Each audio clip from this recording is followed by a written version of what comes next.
Banyak orang menganggap bahwa semakin keringetan, semakin keluar keringat, itu berarti olahraganya lebih optimal. Namun, ini adalah miskonsepsi dan ini kurang tepat. Keringetan atau banyaknya keringat bukanlah tanda efektif untuk mengetahui apakah olahraga Anda bagus, efektif, atau optimal atau tidak ya. Bingung? Mari kita bahas. What is going on semua, and welcome back to the Indo Physio. Di video ini saya akan membahas miskonsepsi orang-orang yang menganggap bahwa keringetan itu berarti olahraganya lebih bagus atau lebih efektif. Sering sekali saya mendengar orang berkata seperti ini, wah saya keringetan banget nih hari ini, berarti olahraganya oke. Atau misalnya mereka juga bilang, wah ini saya belum keringetan nih, aduh masa olahraga nggak keringetan? Kurang bagus dong berarti. Nah, kebanyakan orang mengasosiasikan keringetan dengan olahraga yang lebih bermanfaat dan olahraga yang lebih optimal. Yang mau saya sampaikan di sini adalah olahraga yang efektif itu tidak selalu berhubungan dengan keringetan. Jadi bisa aja Anda keringetan tapi sebenarnya olahraganya nggak efektif dan kurang bermanfaat untuk diri Anda. Misalnya begini, saya kasih contoh. Misalnya kita membandingkan dua hal nih ya. Yang pertama, Anda berenang 1 jam intens, nggak berhenti. Oke? Tentunya ketika Anda berenang intens sejam, ototnya pegel, denyut jantungnya naik, tapi Anda nggak keringetan, karena tentu saja airnya dingin. Kita bandingin dengan ketika Anda berdiri diam, nggak bergerak, atau bahkan jalan di tempat aja, di tengah lapangan di bawah terik matahari. Pasti kalau Anda jalan di tempat, di tengah lapangan selama sejam, atau nggak diem doang, itu pasti keringetnya banyak banget, karena udaranya panas, ya kan? Tapi apakah Anda jalan di tempat, keringetan, berarti olahraganya efektif? Tentu saja tidak. Jika dibandingkan dengan berenang intens selama 1 jam, tentu saja berenang intens lebih bagus dan lebih bermanfaat dibandingkan dengan Anda cuma jalan di tempat di luar ruangan ya. Semoga dengan contoh tadi ini backgroundnya udah jelas bahwa keringetan bukan berarti selalu lebih efektif atau olahraganya lebih optimal ya. Mari kita mulai pembahasannya dengan apa sih sebenarnya itu keringetan. Keringat merupakan suatu cara yang digunakan badan Anda untuk menurunkan suhu atau temperatur tubuhnya.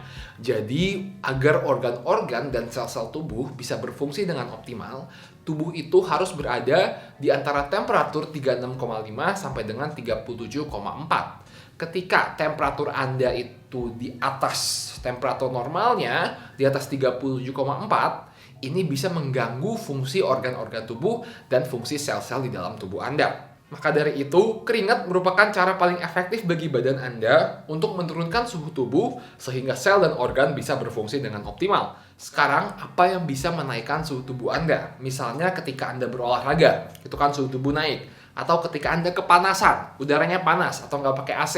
Atau misalnya juga ketika Anda sakit. Nah, ketiga contoh ini itu akan menaikkan suhu tubuh Anda sehingga respon badan Anda untuk mengurangi suhu tubuhnya adalah keringat. Jadi, ketika Anda lebih keringetan, itu bukan selalu berarti olahraganya optimal, tapi bisa aja berarti udaranya lebih panas aja, atau bisa berarti kondisi tubuh Anda lagi kurang fit atau lagi gak enak badan. Sekarang saya akan mencontohkan beberapa kasus di mana keringetan itu adalah sesuatu yang positif, dan kasus lain di mana keringetan itu adalah tanda sesuatu yang kurang positif atau bahkan negatif ya.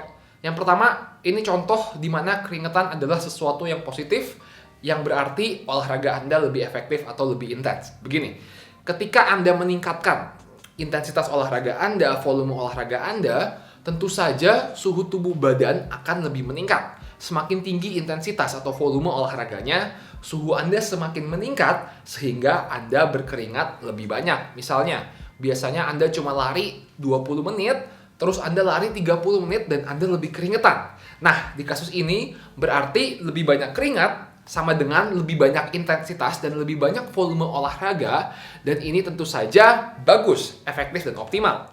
Oke, sekarang saya akan mencontohkan kasus di mana keringetan bisa kurang bermanfaat. Misalnya, Anda biasa lari di gym pakai AC di treadmill 30 menit. Oke? Kemudian Anda memutuskan, aduh, males mau cari keringet aja, lari di luar. Anda lari di luar 15 menit doang, udah keringetan dan udah capek. Nah, di kasus ini tentu saja ketika Anda lari di dalam ruangan 30 menit, meskipun Anda nggak keringetan, ini lebih efektif dan optimal dibanding Anda lari di luar ruangan yang panas cuma 15 menit. Ketika lari di luar, itu kan Anda cuma 15 menit. Tapi Anda lebih keringetan bukan gara-gara intensitas olahraganya meningkat, tapi hanya gara-gara udaranya panas. Jadi yang mau saya sampaikan di sini, untuk mengetahui apakah olahraga Anda optimal atau tidak, harus dilihat volume dan intensitas latihannya, bukan dilihat keringetannya. Sering juga saya mendengar orang seperti ini, wah, matiin AC-nya dong kalau lagi workout, biar keringetan, biar olahraganya lebih efektif. Tidak, salah. Ketika Anda keringetan gara-gara matiin AC, itu berarti udaranya panas, bukan olahraganya lebih efektif ya. Jadi kalau Anda lagi nge-gym atau lagi olahraga, nggak usah dengan sengaja matiin AC supaya lebih panas. Kalau intensitas olahraga Anda meningkat, Anda bakal lebih keringetan dengan sendirinya ya. Malahan, di beberapa kasus, ketika Anda lebih keringetan gara-gara kepanasan, ini bisa membuat olahraga Anda kurang optimal.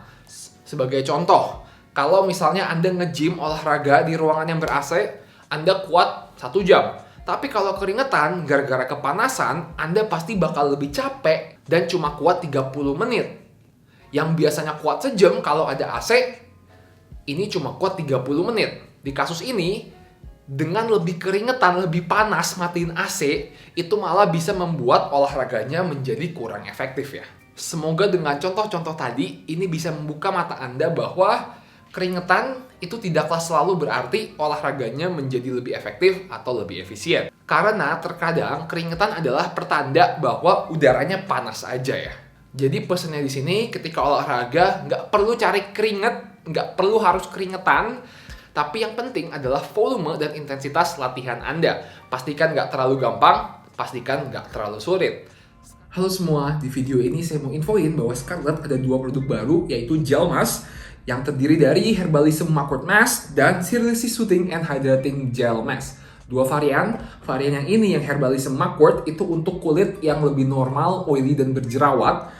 Kalau yang Seriously Soothing and Hydrating itu lebih cenderung untuk kulit yang normal, kering, dan yang ada bekas-bekas jerawat. Nah, kalau saya sekarang ini kulit lagi lumayan oily dan berjerawat, jadi saya makainya yang Herbalism Mugwort Mask. Tapi kalau kalian misalnya kulitnya lebih ke kering dan bekas-bekas jerawatnya doang, udah nggak jerawatan, bisa coba yang Seriously Soothing and Hydrating Gel. Sebelum memakai masknya, tentunya kita harus bersihin wajah dulu hingga bersih dengan sabun muka. Di sini saya pakai Brightening Facial Wash dari Scarlett. Setelah bersih, baru kita pakai masknya ya. Nah, ketika kalian buka, ini ada mini spatulanya buat ngambil masknya.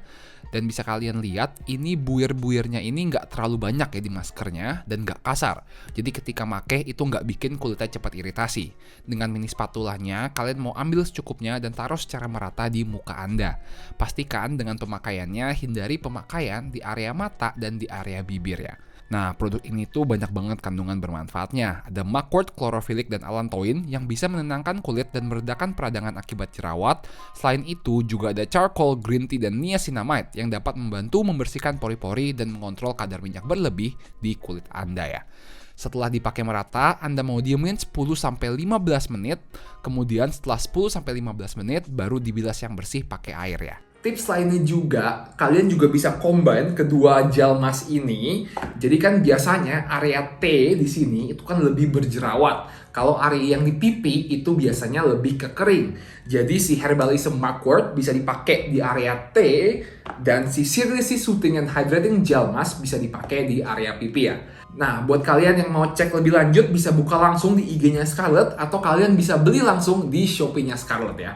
Oke? Silakan dicoba. Nah, sekarang apa yang bisa menjadi tanda bahwa olahraga Anda itu udah efektif dan udah optimal? Biasanya, tanda paling gampang bahwa intensitas dan volume olahraga Anda itu sudah optimal, di mana nggak terlalu gampang, tapi nggak terlalu susah, itu adalah dengan mengukur denyut nadi atau denyut jantung Anda. Ketika denyut nadi atau denyut jantung Anda bertambah lebih dari normal, ini berarti olahraganya sudah cukup menantang ya. Jadi nggak usah lihat keringat, tapi Anda bisa berpacuan pada heart rate atau denyut nadi Anda. Seperti yang saya bilang di awal, kalau Anda berenang intens, Anda nggak bakal keringetan. Tapi heart rate atau denyut nadi Anda bakal bertambah. Okay, thank you guys for watching. Don't forget to like, comment, and subscribe. And I'll see you all in the next video. Peace! Terima kasih buat kalian semua yang udah nonton video ini sampai habis. Kalau kalian merasa terbantu dan video ini bermanfaat, jangan lupa subscribe dan jangan lupa support channel ini dengan membeli merchandise dan alat-alat rehabilitasi di theindophysio.com. Oke, thank you guys.